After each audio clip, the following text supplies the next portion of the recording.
The World is brought to you by Progressive. Have you tried the Name Your Price tool yet? It works just the way it sounds. You tell Progressive how much you want to pay for car insurance, and they'll show you coverage options that fit your budget. It's easy to start a quote, and you'll be able to find a rate that works for you. It's just one of the many ways you can save with Progressive. Get your quote today at Progressive.com and see why 4 out of 5 new auto customers recommend Progressive. Progressive Casualty Insurance Company and Affiliates. Price and coverage match limited by state law.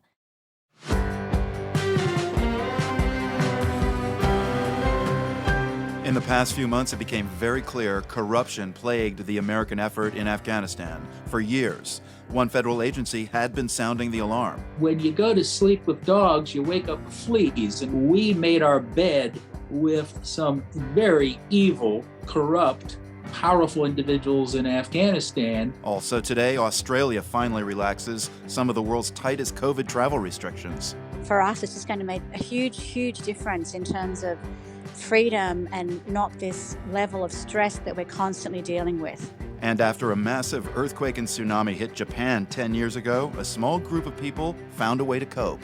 Any human can survive if there's warm food and a little bit of a smile, or a little bit of laughing time, or joke. The air bond, a traditional form of embroidery, that and more today on The World. I'm Marco Werman. You're with The World. Thanks for joining us on this Friday. In the southern Mexican state of Chiapas, tens of thousands of migrants hoping to reach the United States are caught in legal limbo. They're originally from different countries in Central and South America. Many are also from Haiti. The southern part of Mexico, it appears, is where most of the people who were camped out under that bridge in Del Rio, Texas last month had passed through.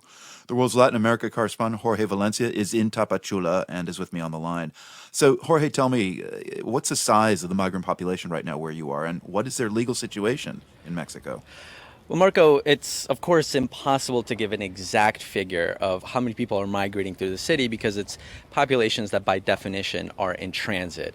We do know for sure that Mexico's refugee agency received more than 55,000 applications by the end of August. People from Central America, Venezuela, Cuba, but the largest group by far and for the first time ever was Haiti. They received some 22,000 applications from Haitians as of the end of August. And the migrants keep arriving. What are you hearing from authorities there about what they're doing to address the situation? Well, Mexico is containing people here. Mexico used to allow people migrating through the state, through the city of Tapachula, where I'm speaking to you from. They used to just let people through. And in 2019, then President Donald Trump threatened Mexico with economic retaliation if Mexico didn't stop people from reaching the United States border to petition for asylum there. So now the population has begun concentrating here, and in recent months, a population of people from Haiti. Now, most of them are people who left Haiti years ago after the earthquake in 2010. They were able to obtain legal status in Brazil or in Chile. Now people have taken a very long journey by land to get here, and now they are stuck here. I spoke with Alma Delia Cruz Marquez. She is the state director here for Mexico's federal refugee agency. Es una muy buena pregunta. En realidad nosotros consideramos que el acceso al procedimiento de asilo no es la solución al problema haitiano. ¿Por qué? Cruz Marquez says that, of course, her agency is going to review every single application, but she believes that in the vast majority of cases, the asylum process will not be the solution to what she calls the Haitian problem. So if these migrants are stuck there in Tapachula, what can they do? Can they work? No, they can't work legally, so most people are not working. Some people figure out a way to employ themselves by buying food or cosmetic products and hawking them on the street. Some people are getting remittances from family or friends in other places. But this has become an open-air prison. And these are not my words, these are the words of Jose Antonio Torriello. He is a local business owner, and he is a former president of the Local Employers Association. Si no los van a dejar pasar a Estados Unidos, pero tampoco los queremos aquí sin hacer nada, porque eso es muy preocupante. Entonces tenemos que ver. Torriello says that he believes the government does not have a plan. He says the government should create some sort of plan for people, especially from Haiti, who are people who do not want to return to Haiti, to be able to gain legal status here in Mexico, to be able to work, and to be able to look for employment in other parts of the country. And the people originally from Haiti, Jorge, who are transiting through Chiapas, what are they telling you about their plans? People are continuing to arrive every day. Just last night, I saw people in the central square. Most of them had their pants and their shoes were muddied, which is an indicator that they probably had crossed the river earlier in the day. And I've spoken to more than a dozen people, and they say that they don't want to go back. They had to give up a lot before they left. One person is Natacha Genti. She's from Île Vache, which is one of Haiti's satellite islands. She said she left behind her son and her daughter because she had no way of providing for them. And 5 years ago, she went to Chile to be able to find a way to provide for them. Es un infierno vivir sin mis hijos. ¿Y qué puede hacer? Porque imagínate, yo Genti gasté says todo lo that que for tenía, her, regresar every ahí single y day ahora that she's cómo not va. with her kids is a living hell. But she has nothing to return to in Haiti. So just like virtually everybody else who I've spoken to, she says that at this point, there is no turning back. The world's Latin America correspondent Jorge Valencia speaking with me from Tapachula, Mexico. Jorge, thanks as always for your reporting. Thank you, Marco. For the first time in a year and a half since March of 2020, Australia is reopening its borders, at least partially. Australia has maintained some of the world's strictest border rules during the pandemic, including banning its own citizens from leaving the country. Starting next month, though, Australians will again be allowed to travel abroad. Anne Burtonshaw joins me now. She's an Australian expat here in Massachusetts. This must be happy news for you, Anne. Yes. So for me particularly, it's going to mean that my family in America will be able to go home to Australia. I've been living here for over 20 years. I'm married to an American. I have 3 Oz Americans, children, and my eldest son is going to university in Australia. So we've been sort of playing it day by day, but this news will take a lot of stress off that situation for sure. And then the ability to just go home and care for my mum, who is aging and has a medical diagnosis now that needs some attention. So for us, it's just going to make a huge, huge difference in terms of freedom and not this level of stress that we're constantly dealing with. So good news for a lot of your family. For those who were able to visit who had waivers, they would still have to quarantine for 14 days. Is that still the case? What will the rules be for you? So, yes, previously the rule was that you were mandated to do a 14-day hotel quarantine at your own expense, which was around $3,000. That, along with these fluctuating plane costs, some of which were around $10,000, it was really prohibitive for a lot of people. And so now, with the new ruling, we're going to be able to do at-home quarantining for 7 days for those that are fully vaccinated. And so that will make a huge difference for us. And I think for a lot of other Australians that are overseas as well. I just hope that people follow the rules. You must know other Australians, Anne, who have also been able to visit and see family for the past year and a half. What other stories have you heard? Like people cut off from their loved ones, right? Yes. So I don't follow social media for news. However, in this situation, it's been the only platform that we've had to share information quickly about what you need to know right now. One, for example, that I'm on is a Facebook site that is around Australians overseas with elderly relatives. And there's some tragic stories on there of people losing family members, not being able to go home for funerals. People can share experiences and help each other negotiate, how to deal with death and grieving, how to try and get a flight home, when people get notified out of the blue that, a family member is having trouble or that there's a problem that needs to be dealt with. Often it's going to those sites where information can be shared that you can learn what you need to do. And I think through the pandemic, it's been vital for those of us that have been stranded overseas to have access to that information as quickly as possible. So, Anne, next month the policy change takes effect. What will it mean for people who want to go to Australia as tourists? So I believe they're not allowed just yet. I think that's coming down the pipeline. I think the first priority really should be those of us that are stuck overseas that need to get home for various family reasons. So I hope the priority is given to those people. I understand the government is opening up eventually to tourism because it's good for business and we rely on tourism in Australia. But I do feel that people need to be conscious of the fact that there are people that really need to get home for real reasons. What is it going to be like when you see your mom? I'm sorry. That's okay. How have you stayed in touch with her this time? We've been communicating by phone and by text, daily text. So, we've been in touch. But, I've had to rely on family and friends in Australia to help out. That first hug is going to be extraordinary. What have you missed the most, and what's the first thing you're going to do after you see your mom?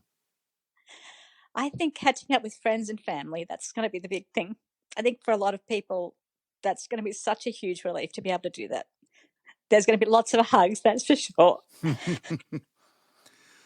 Well, I hope those hugs last a really long time, Anne. Thank you, Marco. Thank you very much for speaking with us. You're very welcome. Paris Fashion Week is in full swing, and fashion houses like Dior are making a splash.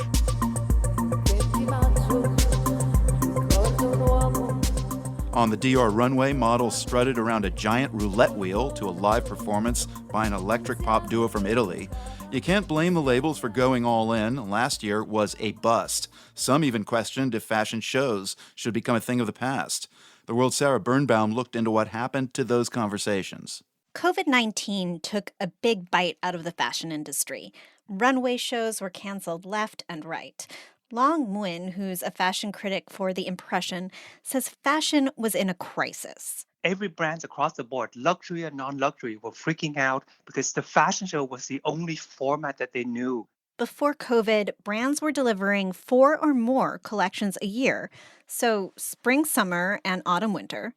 And then there's cruise and pre-spring. And on top of that, there are capsule collections and exclusive collections and Christmas presentations. Nguyen says it was out of control. We were at a point of fatigue. There were too many collections and so much clothes where there's little content for us to talk about. Not to mention the environmental fallout. Putting aside for the moment all the waste and the chemicals that go into manufacturing fabrics, the carbon footprint of Fashion Week alone is staggering. According to an industry report, with all the buyers and brands flying to London, Milan, New York, Paris, and then to trade shows in Copenhagen, Tokyo, Seoul, all of that resulted in about 241,000 tons of CO2 emissions a year. That's the annual emissions of a small country. Vanessa Friedman is the chief fashion critic for the New York Times. She says it was feeling impossible to rein the excess back in, to put the genie back in the bottle. And then, in March of 2020, the pandemic. It was this full stop, which no one had ever imagined. And there was just all this talk that, this kind of full stop was the chance to rethink things and to try and reimagine what fashion could be. And for a while, that's what happened. Designers started doing digital-only shows. Gucci revealed its collection in a 7-part miniseries directed by Gus Van Sant. Balenciaga released its fall collection in the form of an online video game. At that point, there was a lot of talk of, we're never going back to the way things were. Fast forward 18 months, and Vanessa Friedman says we are precisely back to the way things were. The big razzmatazz Fashion Week in New York, Milan, and Paris are pretty much fully back in gear. With paparazzi, parties, packed rooms, and over-the-top collections.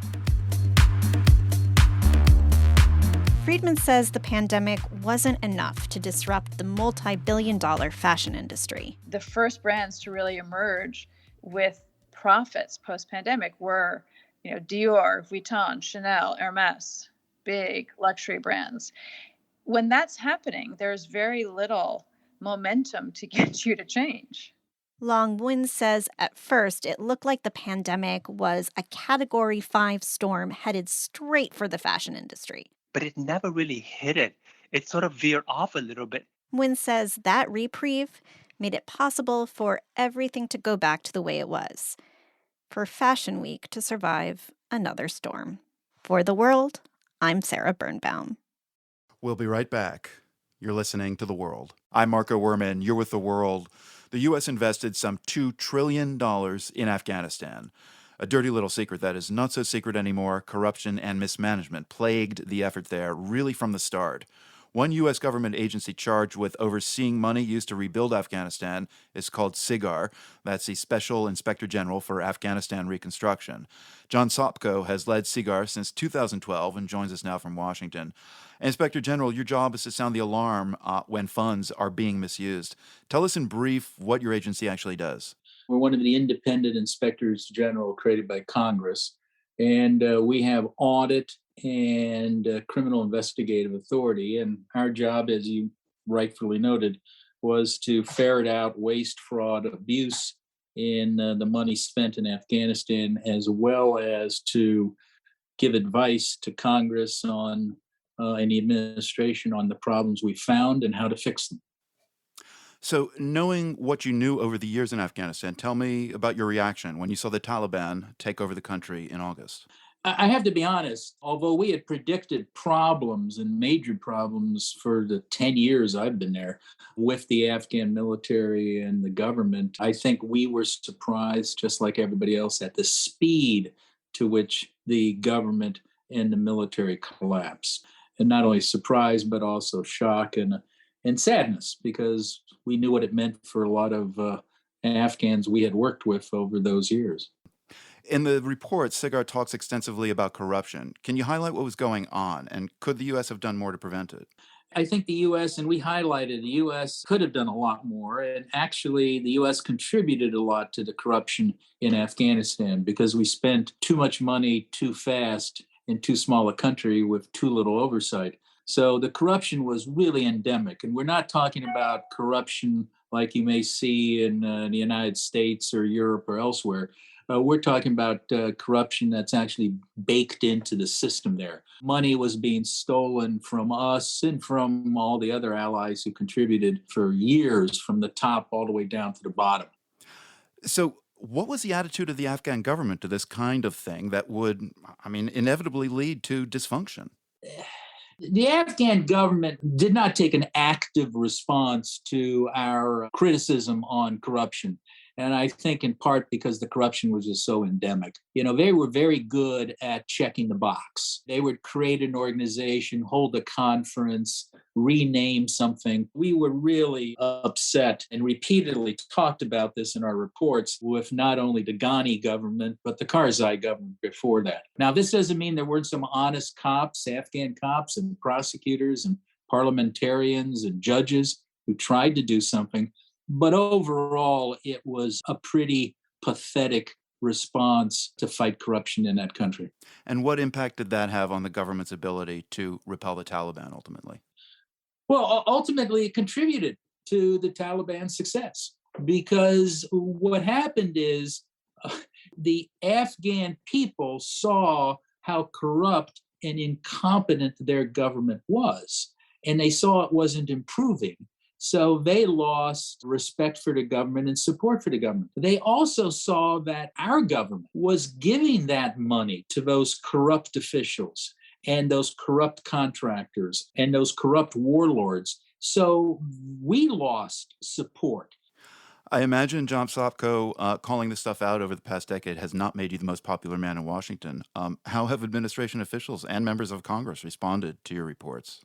A lot of members of Congress responded positively and have been very supportive of us and have actually recognized over the years what we were doing and, the warnings we were giving. Some people in the administration have done that and been very responsive. But once you start a war, it's hard to stop. And once you're in there for 20 years, and it's like changing, a ship in the water, trying to slowly move it.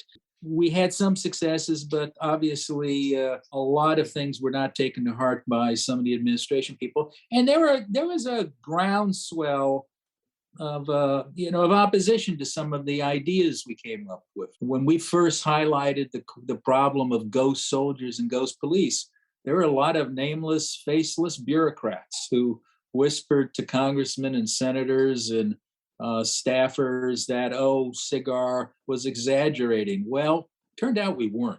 And it turned out even the Afghans admitted, for example, right before the collapse, that over 50% of the police and Helmand and other provinces never existed.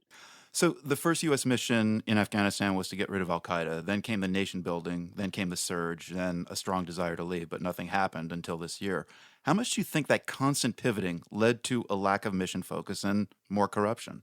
I mean, the report we came out with, we've been working on sort of summarizing all of our work and what happened over the last 20 years. It came out, we've been working on it for a year, and it came out, ironically, just a day or two after the collapse of Kabul. That highlighted a number of lessons. We didn't really have a clear, articulated strategy and goal. And so a lot of things collapsed as a result. So instead of fighting a 20-year war or doing 20 years of reconstruction, we did it 1 year at a time. We really never focused our resources on the target.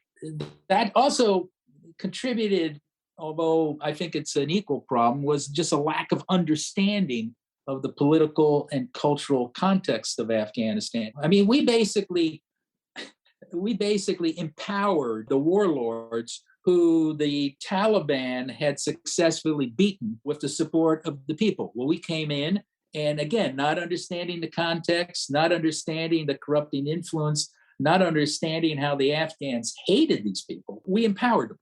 And lo and behold, when you go to sleep with dogs, you wake up with fleas. And what we did here is we made our bed with some very evil, corrupt, powerful individuals in Afghanistan who were hated by the people. So, John, Congress has called for a review of the rapid collapse of the Afghan government and its military. How do you think Congress will react to its own findings? Will officials be more likely to listen this time around? Well, I hope they will. I mean, Congress has asked us to answer a number of critical questions to do these. I mean, they've asked us to explain why did the Afghan military collapse so quickly? Why did the Afghan government collapse so quickly? What happened to all the money that we were shipping over there? Particularly, when did we shut off the spigots of money flowing to Afghanistan? What happened to all the weapons? What is happening to all of the women and girls who we supported and all those programs to assist them? I think they're reaching out to us because we have a track record of speaking truth to power. We have a track record of being nonpartisan. We've criticized Democrats, we've criticized Republican administrations. We just state the facts. I think a lot of people in Congress actually think we may be the best organization out there to answer those type of questions. John Sopko is the Special Investigator General of SIGAR, a federal agency overseeing the American reconstruction of Afghanistan. John, thank you very much for your time. It's a pleasure, Marco. We'll be right back with more. You're listening to The World. Vinyl records have had a huge resurgence over the past year, but a big problem for bands that want to cut an LP, there's not enough vinyl to go around. It is killing me how long I've been sitting on these songs and waiting for people to hear them. And I know it's been killing the fans too. Also ahead, how Brazilian educator Paulo Freire taught people to read in just 40 hours. Coming up here on The World. I'm Marco Werman. You're with The World. We're a co-production of GBH Boston and PRX. 10 years ago, Japan faced one of the deadliest natural disasters in its recorded history, a magnitude 9 earthquake followed by a tsunami that gobbled up towns and cities. In Fukushima, of course, it also triggered a nuclear meltdown. Many disaster relief groups rushed in to help. This next story is about one program that remains in place. It's had a profound impact not only on the disaster survivors, but also the volunteers who came to help. Isabella Bloom has a story of 3 people, and a whole community really, who found a way to repair a bit of the damage caused by the disasters. Atsushi Futatsuya always knew his fate, whether he liked it or not. When did I realize that I will be the next boss? I knew that before I started learning how to eat, I guess. Atsushi grew up in Takayama, Japan. As the 3rd generation of the one Sashiko family business. Sashiko is a Japanese sewing craft with origins going back hundreds of years, when working-class women would practice sashiko out of necessity. Using sashiko stitching, they'd patch holes in clothes that started to show signs of wear. fabric that started to thin. The extra stitching from thick white thread reinforced old clothes, making them last longer and keep people warmer. These days, sashiko is having a moment in the US. It's one of those things that Americans think are cool and trendy, like Japanese denim or matcha lattes. But sashiko is also valued as an alternative to fast fashion. This idea of taking clothes and repairing them, adding patches and stitching to make something new out of something old. But for Atsushi... How did sashiko affect my family? It up. I'm sorry to say, it literally up. There was a family business, but I don't think there was any family. From the time he was young, Atsushi really did not want sashiko to be his life.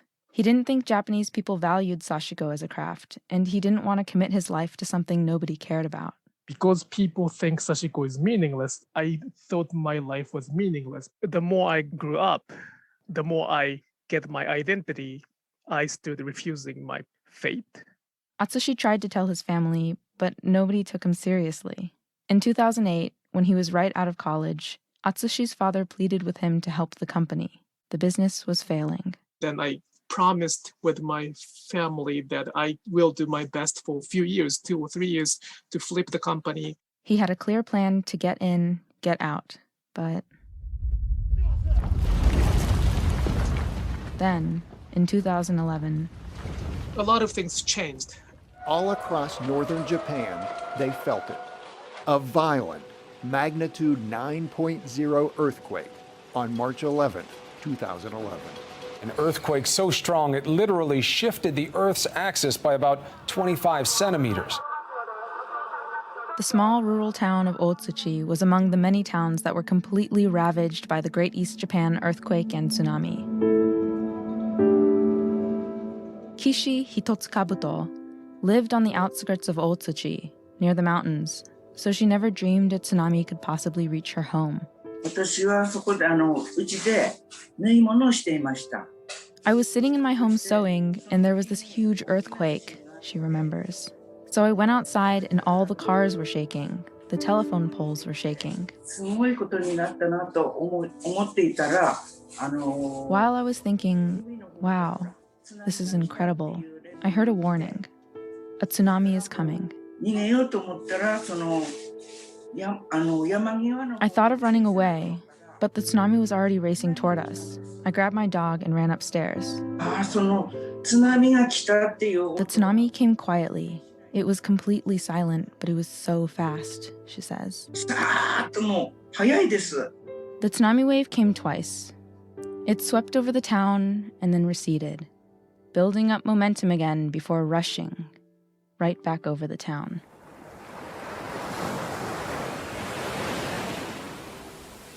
Kishi fled with her dog toward higher elevation after the first tsunami wave. Nearby, she could see neighbors and other people from the town standing on a bridge, watching the tsunami sweep over their homes below. They all stood there, watching. After the disaster, people within and outside of Japan started rallying support for the affected areas and people. One such person was Kazuya Yoshino, a 30-year-old web designer from Tokyo. Kazuya, like a lot of other young people in Japan, felt like he wanted to do something meaningful to help those affected by the disaster. So he quit his job and went to Otsuchi.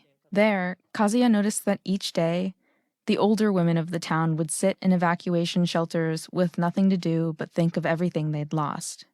So he thought of a solution. He would bring the women together to learn a craft with deep cultural roots in the area. It'd only require some cloth, needles, and thread.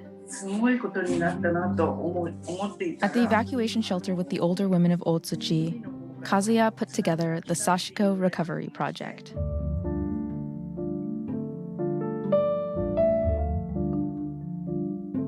Kazuya wanted the women to be able to make money for themselves. So he'd take whatever sashiko products the women were making and sell them throughout Japan, and even overseas, so that the women made a small income. As they got going, Kazuya needed sashiko thread. It's not the same as regular thread. It's thicker, made of cotton. Who orders 150 skeins of thread to the evacuation shelter? I thought that was something very strange.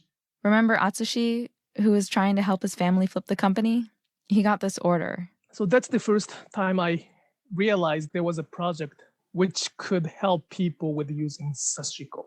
So a few months later, Atsushi went to Otsuchi to see how he could help. He spent most of his time with the elderly women, listening to their stories. There was one lady, one 85 years old lady, who lost everybody, including the great son. That was like 3 or 4 years old boy. She told me that she didn't know why she survived. Why didn't I go? So she was just waiting to go. It pretty much, the tsunami took a lot of things. For some people, that was only the house. For the others, pretty much everything. They kept saying that they could kind of forget about how horrible it was while they were stitching.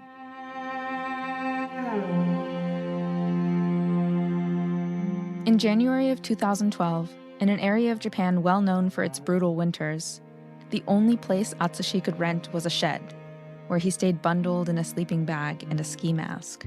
In the morning, we wake up in a very, very, very cold winter.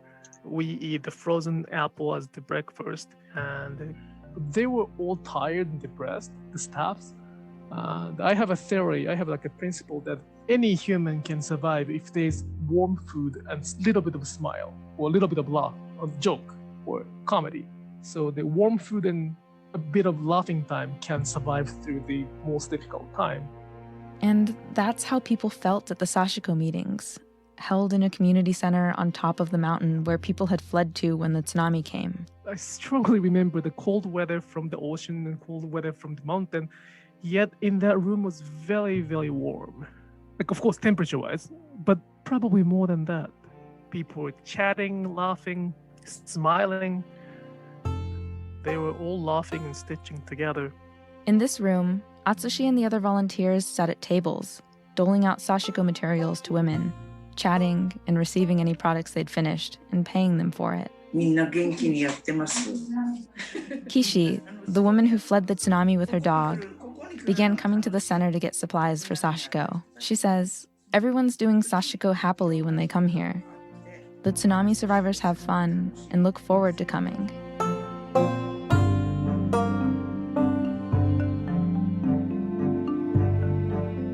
Today, 10 years on from the disaster in Tohoku, Kishi is still part of the Sashiko Recovery Project. Atsushi teaches Sashiko workshops internationally and has fully embraced the craft, even though he's no longer working with the family business. Instead, he's started his own company, Upcycle Stitches. He writes about Sashiko and Japanese culture on his website. Something he wrote that stood out to me was this concept called minge. So minge is literally the folk art, the art of the ordinary people. The minge movement was an intentional effort to hold on to the value of Japanese craftsmanship and preserve the culture of handmade functional art. The movement was to find the beauty in the usage. Usually the art is something you enjoy in the displayed case or on the wall, something you admire by looking at it. And that's what Atsushi started to see in sashiko. But the Japanese define the beauty in the ordinary. A craft he once viewed as meaningless had renewed value when he saw how it helped repair this community.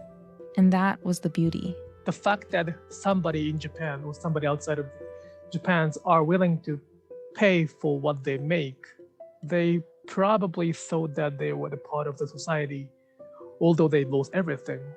For the world, I'm Isabella Bloom.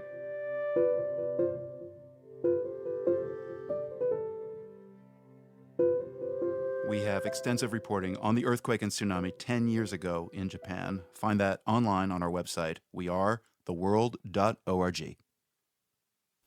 Sing ho for the life of a bear. That's me. The adventures of Winnie the Pooh often took him across an old wooden bridge. In real life, it happens to be an actual bridge in southern England, a bridge that is now up for auction. English author A.A. Milne wrote the first Pooh Bear books in the 1920s. He often took his son, you know the name, Christopher Robin, over that bridge to play games. The real wooden bridge was dismantled and stored after being worn out by visitors. Now fully restored, some lucky bidder will make Winnie's bridge all their own. We will be surprised if there's sticky evidence of honey on it. A Pooh Bear takes care of his tummy. He fills it with things. Earlier this year, I received a special, unexpected birthday gift, a turntable, which gave me license to start crate digging again. I found an early pressing of a Nina Simone classic.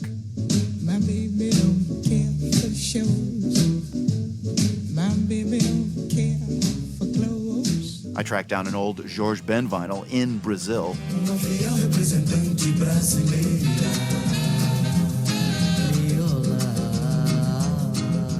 A new album arrives on my porch about once a week now. I'm slightly obsessed, and evidently I'm not the only one. A few years ago, vinyl sales topped CD sales, and the resurgence has only grown. During the first 6 months of this year, nearly 20 million vinyl albums were sold in the U.S. alone. That's more than double from last year. Overseas, same deal. Heading into the holiday season, major recording acts are releasing their music on vinyl again, like Elton John and ABBA.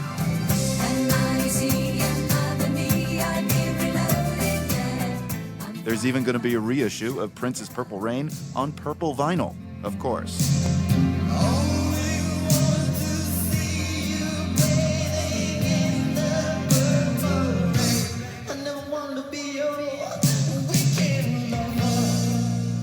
Can you tell I'm geeking out? On the serious side, all this interest in vinyl is putting a strain on the few remaining record factories that can press them, and also on the demand for the chemicals used to make the vinyl. Daniel Knowles is an international correspondent at The Economist. PVC is the chemical, polyvinyl chloride, which is the vinyl in vinyl. And it's used for lots of things in construction and medical supplies and cars, but it's also used to make the records. That's just this latest problem. There just isn't very much around, especially the kind of coloured vinyl that people want to make their records with. The cause for this PVC shortage? Believe it or not, a storm, Hurricane Ida.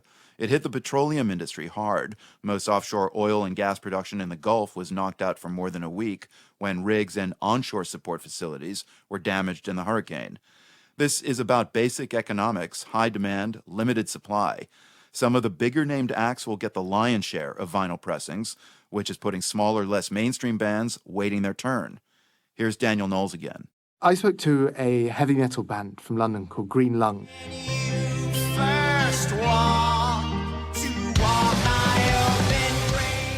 And they produced their new album the end of last year, last December, and they've been basically waiting since to get it pressed. They were planning on launching in September, and they still haven't kind of got the vinyl. They're expecting 5,000 copies to be pressed.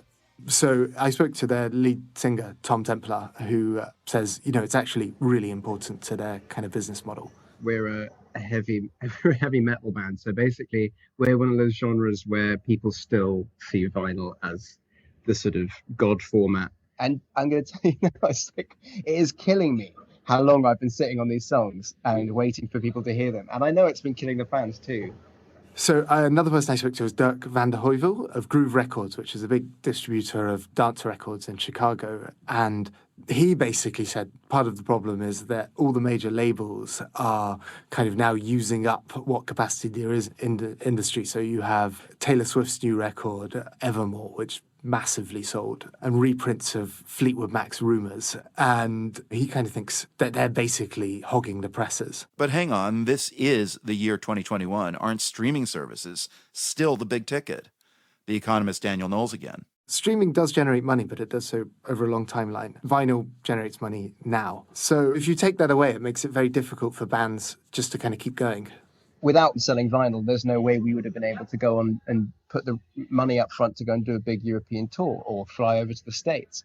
So a lot of the sort of future of the band is wrapped up in selling physical releases, at least in the scene that we're in, Vinyl is the key. Tom Templar of the heavy metal band Green Lung there.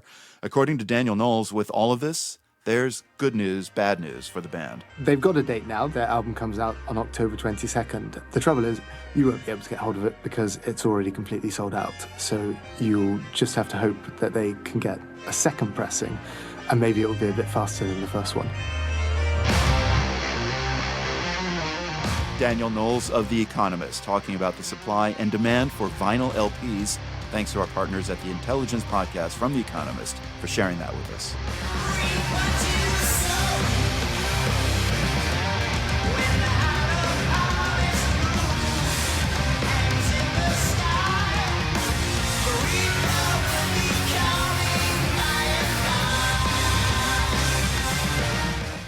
Let's take heavy metal off the platter and spin another record I bought recently. Trombone legend Willie Colon's album La Gran Fuga. This is Ganae.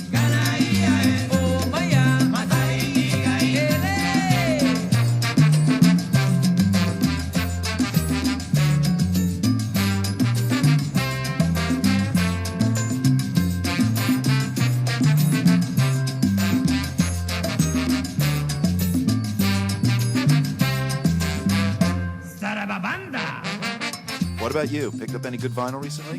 33 1/3, 45s or 78s, any speed. Let us know via Twitter. We are @TheWorld.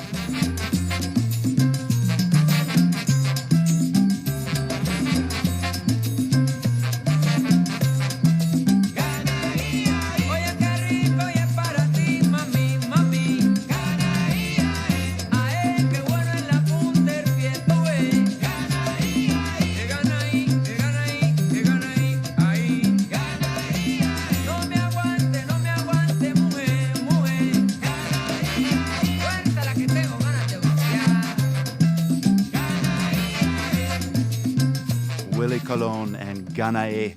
Love that track. Some 60 years ago, a Brazilian philosopher and educator had a bold idea: teach 300 people in a poor remote town in Brazil to read in just 40 hours of classes. So how did that go? A new documentary has the answers and looks back at the pioneering work of Brazilian educator and philosopher Paulo Freire. The film, A is for Angicos, was made by Catherine Murphy, who joins us now. So, a spoiler alert, Catherine, Paulo Freire's experiment in literacy was successful and hugely influential. How did he go about his work in that first experiment in Northeast Brazil? This was the early 60s, right? Yes, so Paulo Freire mobilized a group of college students to be sort of co-creators with him of a technique to teach literacy in 40 hours to illiterate, mostly rural adults.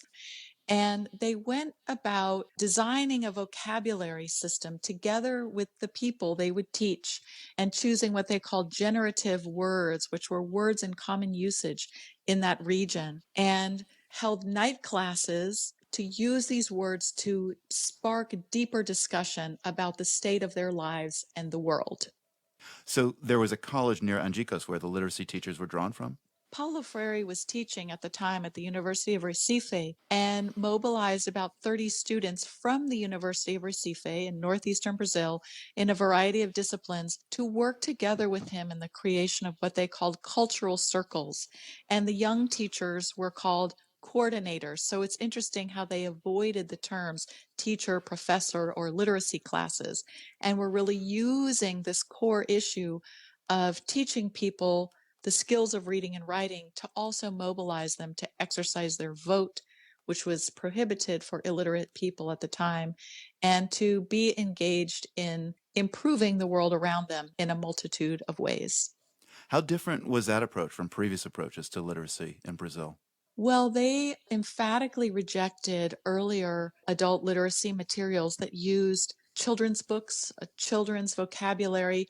They created a methodology that used words that were in common usage, a common vocabulary that was co-created with the students and that honored their knowledge and wisdom. They had words like tijolo, ladrillo, which are construction materials, but they also used words like povo and voto, which means people and vote. So they were raising issues with people about, okay, well, can you vote?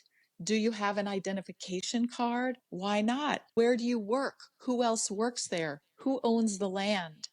And really connecting them to these sort of larger questions about their lives and sort of social justice issues and trying to involve them in becoming protagonists in their own lives and in the world around them. At one point in your documentary, Catherine, we hear Paulo Freire himself talk about how he thinks of education and literacy giving people power as change agents. O analfabeto, nesta hora, por exemplo, percebia que transformar a realidade. That's Freire himself in your documentary and archival footage. Freire's famous book about teaching the poor is called Pedagogy of the Oppressed. What is the essence of his philosophy, Catherine?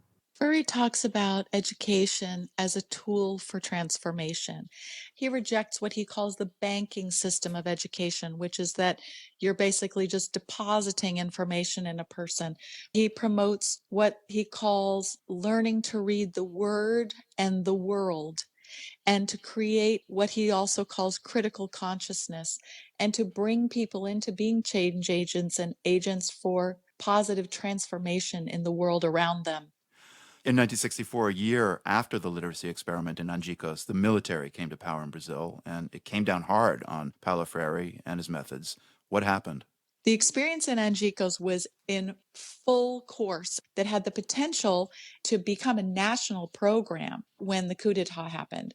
Well, the coup happened on April 1st, and Paulo Freire was taken prisoner the very next day. He was arrested in his home on April 2nd, 1964, went to jail for about 70 days, and was then sent into exile and lived for many years in exile before returning to Brazil.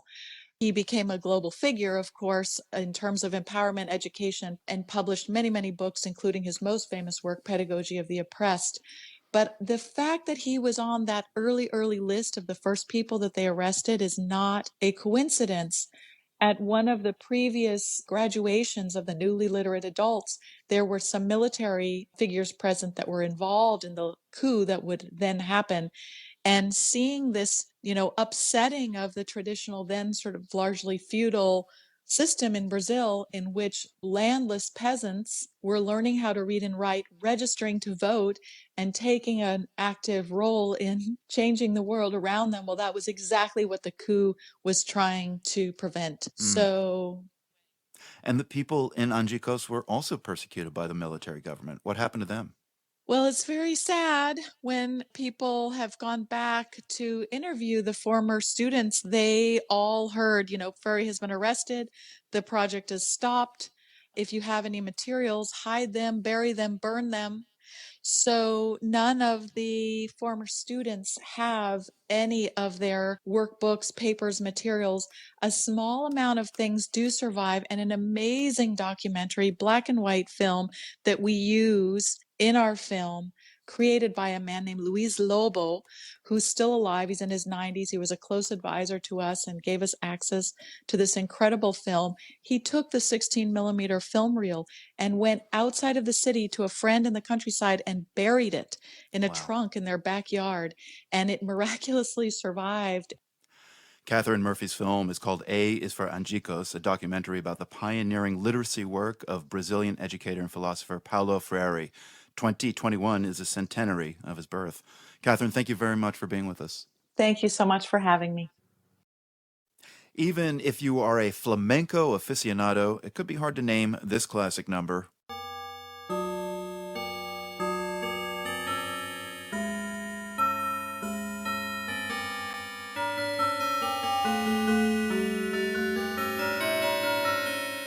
Somehow, a Town Hall Carillon just doesn't do the same thing as the original. The chimes were playing a song by flamenco guitar legend Paco de Lucia, his most famous, arguably, Entre Dos Aguas, Between Two Waters. Twice a day, starting this week, the Spanish coastal city of Algeciras will commemorate the life of their native son, Paco de Lucia, by ringing out Entre Dos Aguas from the City Hall bell tower. The celebration of De Lucia's life and the inauguration of the new chimes happened on Monday in Algeciras with his first wife and 2 daughters in attendance. Paco de Lucia died suddenly 7 years ago in Mexico at the age of 66. His legacy, for the people of Algeciras anyway, lives on in the city's airspace twice daily on chimes. Nothing beats the original, though.